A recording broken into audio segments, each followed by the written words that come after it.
नमस्कार, मैं हूं आपके साथ अनुष्का राय और आप देख रहे हैं तक्षित न्यूज।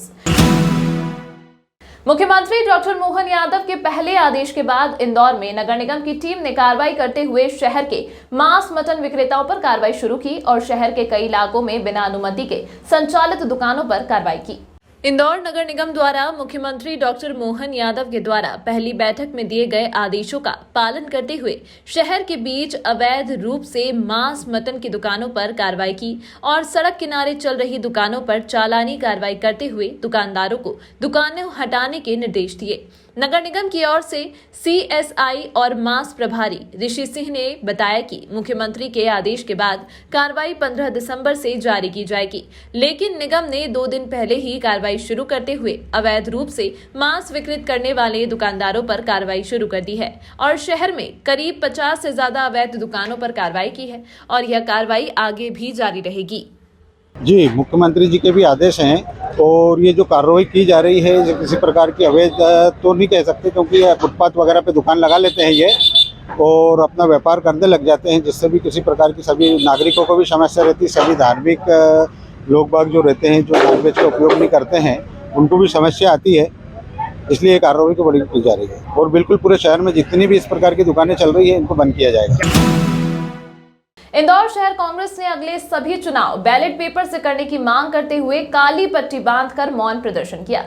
इंदौर के गीता भवन चौराहा स्थित डॉक्टर भीमराव अंबेडकर प्रतिमा के सामने इंदौर शहर कांग्रेस के अध्यक्ष सुरजीत सिंह चड्डा ने अपने कार्यकर्ताओं के साथ काली पट्टी बांधकर ईवीएम मशीन के विरोध में मौन प्रदर्शन किया।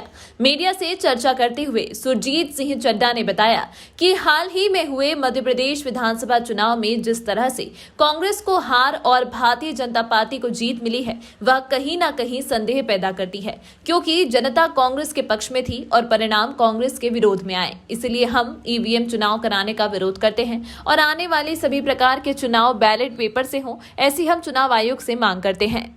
ईवीएम मशीन जो एक साधारण सा गैजेट है, ये मैनेजेबल है, ये मैनेज हो जाता है और इस मशीन को बनाने वाले देशों ने भी इस मशीन से चुनाव कराना बंद कर दिया है।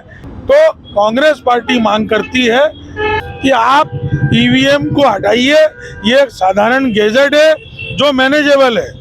कांग्रेस पार्टी मांग करती है कि आप बैलेट पेपर से चुनाव कराइए। चुनाव आयोग से हमारी मांग है। जब हम धरती पर बैठ के हजारों किलोमीटर दूर चंद्रयान को मैनेज कर सकते हैं, तो ये तो एक साधारण सी मशीन है, गैजेट है, ये मैनेजेबल है।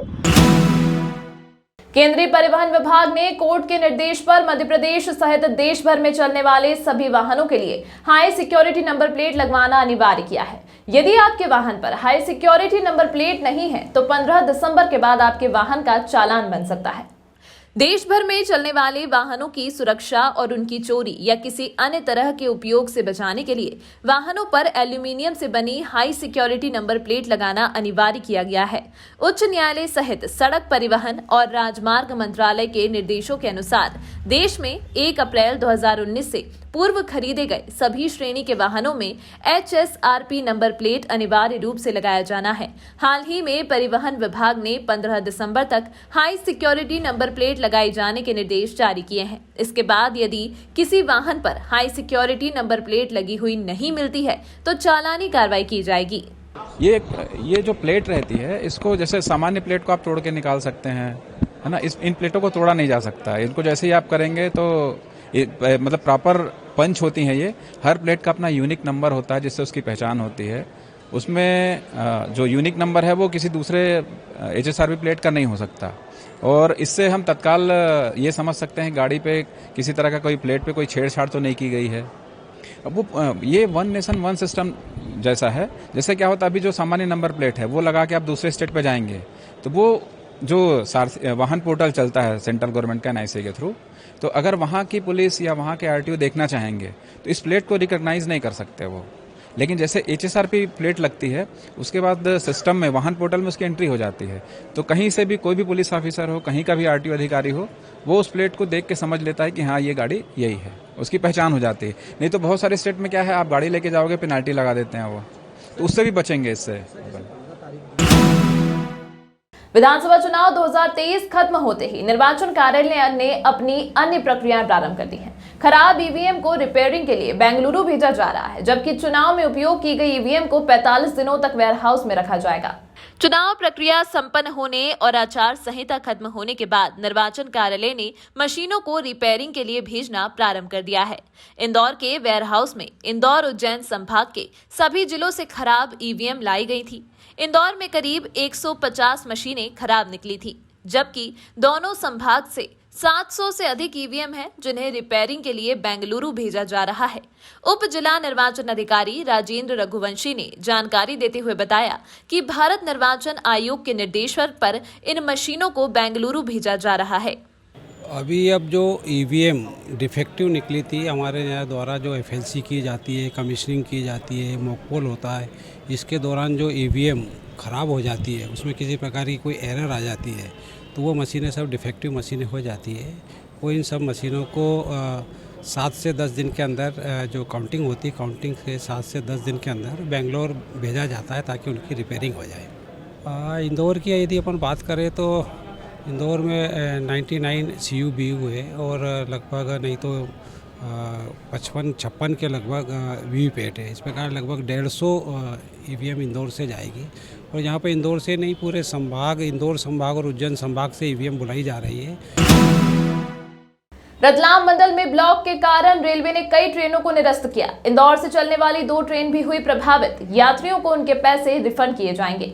दरअसल पश्चिम रेलवे रतलाम मंडल के रतलाम डाउन यार्ड में प्लेटफॉर्म संख्या 7 तक कनेक्टिविटी देने के लिए प्रस्तावित ब्लॉक के कारण रतलाम मंडल की दर्जनों ट्रेनें प्रभावित होंगी, जिसमें इंदौर से चलने वाली 2 जोड़ी ट्रेनें भी शामिल हैं, जिसमें इंदौर गांधीधाम सुपरफास्ट और इंदौर वेरावल एक्सप्रेस ट्रेन शामिल है। जिन यात्रियों ने पहले से टिकट बुक कराई है, उन्हें उनका पूरा रिफंड रेलवे द्वारा किया जाएगा। देखिए, रतलाम मंडल में रतलाम यार्ड में केबिन से और 7 नंबर प्लेटफॉर्म की कनेक्टिविटी देने के लिए एक मेगा ब्लॉक लिया गया है। इसमें रतलाम मंडल की तकरीबन दर्जनों ट्रेनें कैंसिल की गई है। इसमें इंदौर बैरावल जो ट्रेन है 19 दिसंबर को और जो बैरावल इंदौर जो ट्रेन है वो 20 दिसंबर को कैंसिल की गई है और दूसरी जो ट्रेन है इंदौर गांधीधाम ट्रेन भी 24 दिसंबर को कैंसिल की गई है और 25 दिसंबर को गांधीधाम इंदौर को कैंसिल किया गया है। इस तरह से यहाँ जो 2 जोड़ी ट्रेनें कैंसिल हुई है। ये जो यार्ड में रिमॉडलिंग का काम चल रहा है, इससे क्या है कि एक सेफ्टी पर्पज़ से ये मेंटेनेंस वर्क किया जा रहा है, इसकी वजह से ये 2 ट्रेन कैंसिल की गई। तमाम महत्वपूर्ण खबरों के लिए देखते रहिए तक्षित न्यूज।